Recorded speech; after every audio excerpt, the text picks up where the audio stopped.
Hello, everyone. Today is Monday, February 28th, 2022. Nigeria jihadists killed 27 people in 4 attacks. This article is taken from the French newspaper AFP. Jihadists in northeast Nigeria have since Friday killed 27 people in 4 separate attacks, security sources and residents told AFP on Sunday.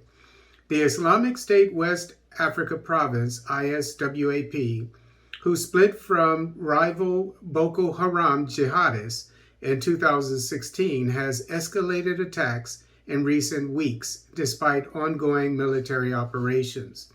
Late on Saturday, ISWAP killed 24 civilians in 3 villages in Borno State.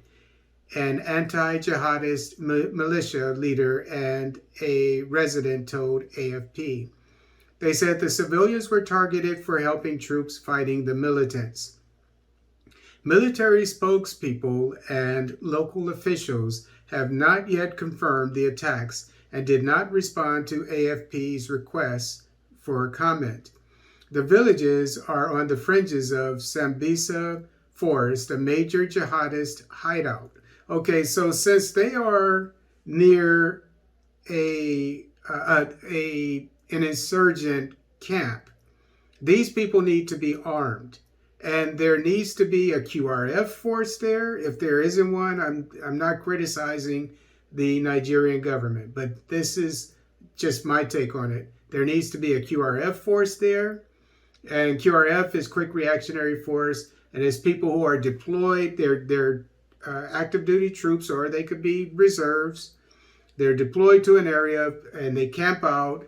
They can be in a tent or whatever, usually about 20 or so of them, and troops. And they stay there for a week, 2 weeks, a month, whatever the case. And then they're relieved by another group. And all they do is just stay there. They don't go out or anything. They just stay there. And they wait for anything that might happen. And this is easy because they're already on active duty, or if they're reservists, reserves are to serve whenever they're needed for active duty. So it could be for that maybe once a year, like in the U.S. military. And then there should be, and I'm sure there's a police station nearby. And, so what I'm trying to say is, arm the villagers anywhere. And an easy way to tell where you should arm people is wherever there was an attack. And I hate to be reactionary because you want to be proactive, but I mean, that's one way. And then another way is to say, just based on history and intelligence, this area, this village needs to be armed too. I mean, you don't have to arm everybody, but vulnerable spots, especially when they're near a camp that has a lot of vegetation where these insurgents can hide, you should arm the responsible people of the village and have a quick reactionary force nearby, and they have the communications. So they call the hopefully the quick reactionary force, and they're all on the same channel, and so you have the quick reactionary force that can respond within 5 minutes. You have the police station that can respond in 10 minutes or whatever, and so if it will make this village less attractive for the insurgents to attack. And if they do attack, then they will be involved in a firefight, and many, if not most of them or all of them, will be killed in a firefight with superior weapons of the military and police, and as well as the local residents.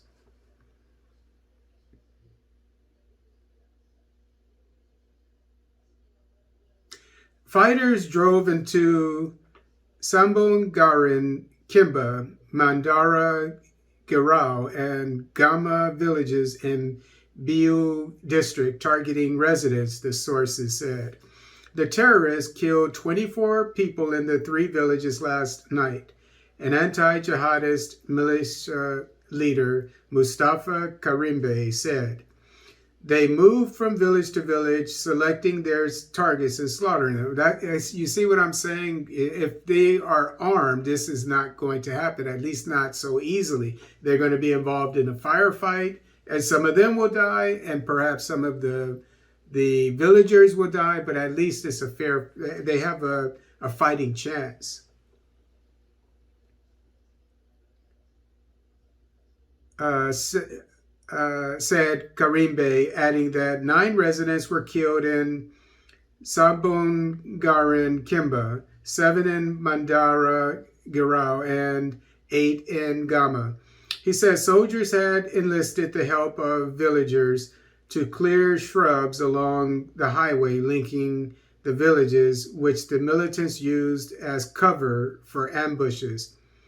The attacks were punishment for the residents aiding soldiers, he added.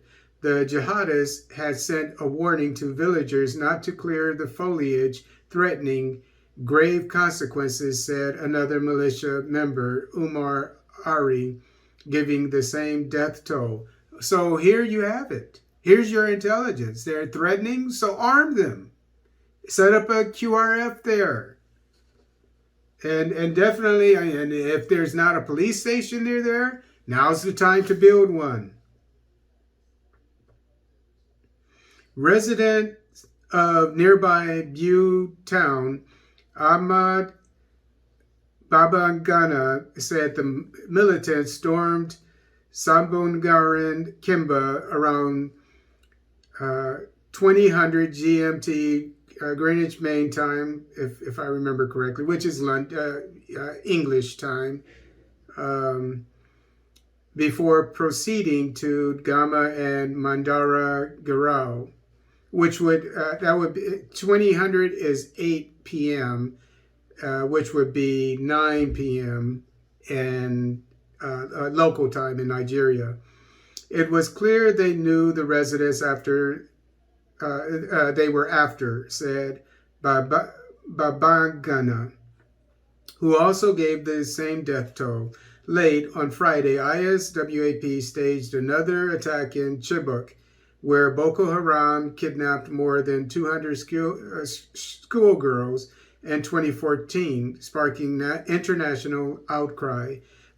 So, in Chibok, they don't have security? What is wrong? Fighters in trucks and motorcycles stormed the Christian village of Kautikeri in Chibok districts, killing 3 residents and destroying a church, 2 residents said.